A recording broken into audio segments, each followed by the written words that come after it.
Kembali lagi bersama saya bongkar pengalaman orang kaya.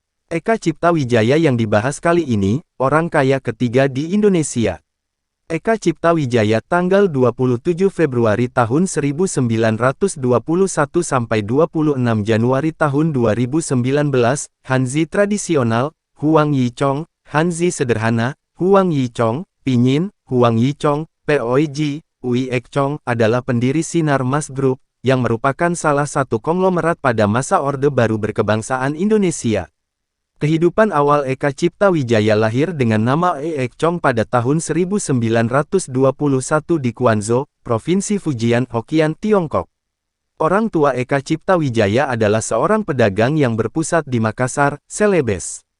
Eka Cipta pindah ke Hindia Belanda ketika berusia 9 tahun, karena masalah ekonomi. Pendidikan terakhir Eka Cipta adalah lulusan sekolah dasar di Makassar. Eka Cipta kemudian membantu orang tuanya melunasi utang rentenir. Eka Cipta mulai berjualan biskuit dan kembang gula berkeliling kota Makassar pada usia 17 tahun. Dalam 2 bulan Eka Cipta mendapatkan untung Rp20. Pada masa itu harga beras masih 3-4 sen. Bisnis Eka Cipta hancur ketika Jepang menyerbu Hindia Belanda dan masuk ke Makassar. Eka Cipta beralih berjualan terigu, semen, gula, dan barang kebutuhan lainnya setelah tentara Jepang menyerah. Ketika seorang kontraktor hendak memborong semen untuk membuat kuburan orang kaya, Eka Cipta beralih profesi menjadi kontraktor pembuat kuburan. Eka Cipta berhenti jadi kontraktor setelah semen dan beton habis. Berikutnya Eka Cipta berdagang kopra. Eka berlayar mendatangi berbagai daerah sentra kopra agar mendapatkan kopra yang murah. Eka Cipta mencari peluang lain. Eka Cipta berjualan gula, teng-teng, wijen, dan kembang gula. Ketika bisnis Eka Cipta mulai laris, harga gula turun dan Eka Cipta rugi besar. Modal Eka Cipta habis dan Eka Cipta terlilit utang. Eka Cipta menjual jeep, sedan, perhiasan keluarga, termasuk cincin kawin untuk melunasi utang-utangnya. Karir ketika Eka Cipta berusia 37 tahun, Eka Cipta pindah ke Surabaya, Jawa Timur. Eka Cipta memiliki kebun kopi dan kebun karet di Kabupaten Jember yang merupakan hasil kerjanya. Kemudian Eka Cipta pada 1968 mendirikan pabrik minyak kelapa, yaitu CV Bitung Manado Oil Limited Bimoli. Pada 1976, Eka Cipta mendirikan Ciwi Kimia, perusahaan yang bergerak di bidang bahan kimia. Kemudian pada tahun 1980 sampai tahun 1981, Eka Cipta membeli sebidang perkebunan kelapa sawit seluas 10.000 hektare, mesin, serta pabrik berkapasitas 60.000 ton di Riau. Serta perkebunan dan pabrik teh seluas 1.000 hektare berkapasitas 20.000 ton. Pada 1982 Eka Cipta membeli Bank Internasional Indonesia, BII. Bermula dari 2 cabang dengan aset senilai 13 miliar rupiah. Setelah 12 tahun dikelola Eka Cipta, BII menjadi 140 cabang, dengan aset bernilai 9,2 triliun rupiah. Eka Cipta melebarkan sayap bisnisnya di bidang real estate. Eka Cipta juga membangun ITC Mangga 2, dan apartemen Greenview yang berada di Rosi, serta Mall Ambassador di Kuningan. Menurut majalah Forbes tahun 2000, aset Eka Cipta mencapai 3,12 miliar dolar. Eka Cipta mempekerjakan kurang lebih 70.000 karyawan. Menurut Globe Asia, pada tahun 2007 aset Eka Cipta mencapai sekitar 27,9 triliun dolar. Pada 2006 nama Eka Cipta masuk ke dalam daftar orang terkaya di Indonesia, menurut majalah bisnis dunia, Forbes.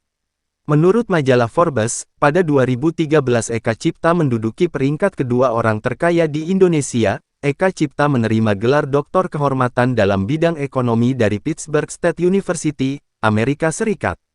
Filantropi pada 2006, Eka Cipta mendirikan Eka Cipta Foundation ETF, suatu organisasi nirlaba yang bertujuan untuk meningkatkan pendidikan dan konservasi lingkungan di Indonesia. Pendanaan ETF sepenuhnya berasal dari keluarga Eka Cipta. Sebanyak 80% dari anggaran ETF dialokasikan untuk program pendidikan, seperti beasiswa pendidikan sarjana dan fellowship untuk penelitian dan pendidikan master dan doktoral setiap tahunnya. Beasiswa tersebut diberikan melalui program Cipta Sarjana Bangun Desa TSBD, yaitu program yang dirancang untuk membantu mahasiswa berprestasi yang diutamakan berasal dari sekitar wilayah unit-unit usaha Sinarmas. Setelah lulus, para penerima beasiswa tersebut diwajibkan kembali ke daerah masing-masing untuk membangun daerah tersebut. Selain TSBD, program beasiswa lainnya adalah Cipta Pemuda Bangun Bangsa TPBB. Program ini khusus diberikan bagi mereka yang berprestasi tingkat nasional maupun internasional. Pemegang prestasi nasional akan dibiayai untuk berkuliah di 10 universitas ternama Indonesia, serta 15 perguruan tinggi terbaik dunia.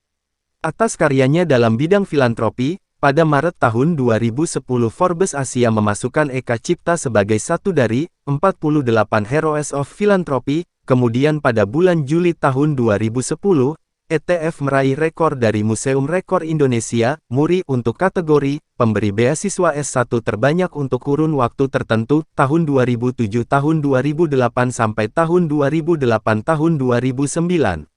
Selama periode tersebut, ETF telah memberikan beasiswa kepada 2018 mahasiswa berprestasi di 30 universitas mitra ETF di seluruh Indonesia. Kehidupan pribadi Eka Cipta mempunyai 15 anak dari pernikahan dengan mendiang istri pertamanya, yaitu Trini Dewi Lasuki, dan istri kedua Melvi Piri Wijaya. Hingga akhir hayatnya, Eka Cipta Wijaya diketahui memiliki 4 orang istri, dan 28 orang anak berdasarkan Akta Wasiat nomor 60 yang dibuat oleh Notaris Winanto Wiryomartani, SH, MHAM, di Jakarta Barat pada tanggal 25 April tahun 2008. Penghargaan posisi tanda pagar 2 dalam 150 Richest Indonesians, versi Globe Asia, 2018 Hero of Philanthropy, dari Forbes Asia, 2010, Satya Lancana Pembangunan No. 048 TK, 1995 dari Presiden Soeharto, 1995, Dr. Honoris Causa dari Pittsburgh State University, Amerika Serikat. Penghargaan dari Legiun Veteran Republik Indonesia, 1994.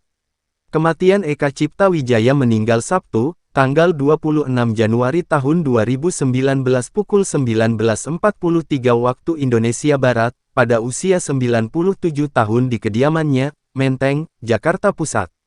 Jenazahnya disemayamkan di rumah duka RSPAD Gatot Subroto, Jakarta. Eka dikuburkan di makam keluarganya pada tanggal 2 Februari tahun 2019, yang terletak di Kabupaten Karawang, Jawa Barat. Jangan lupa pantau terus channel YouTube agus.aan.carikerja.com. Kedepannya kami akan bagikan cara mendapatkan pekerjaan di BUMN.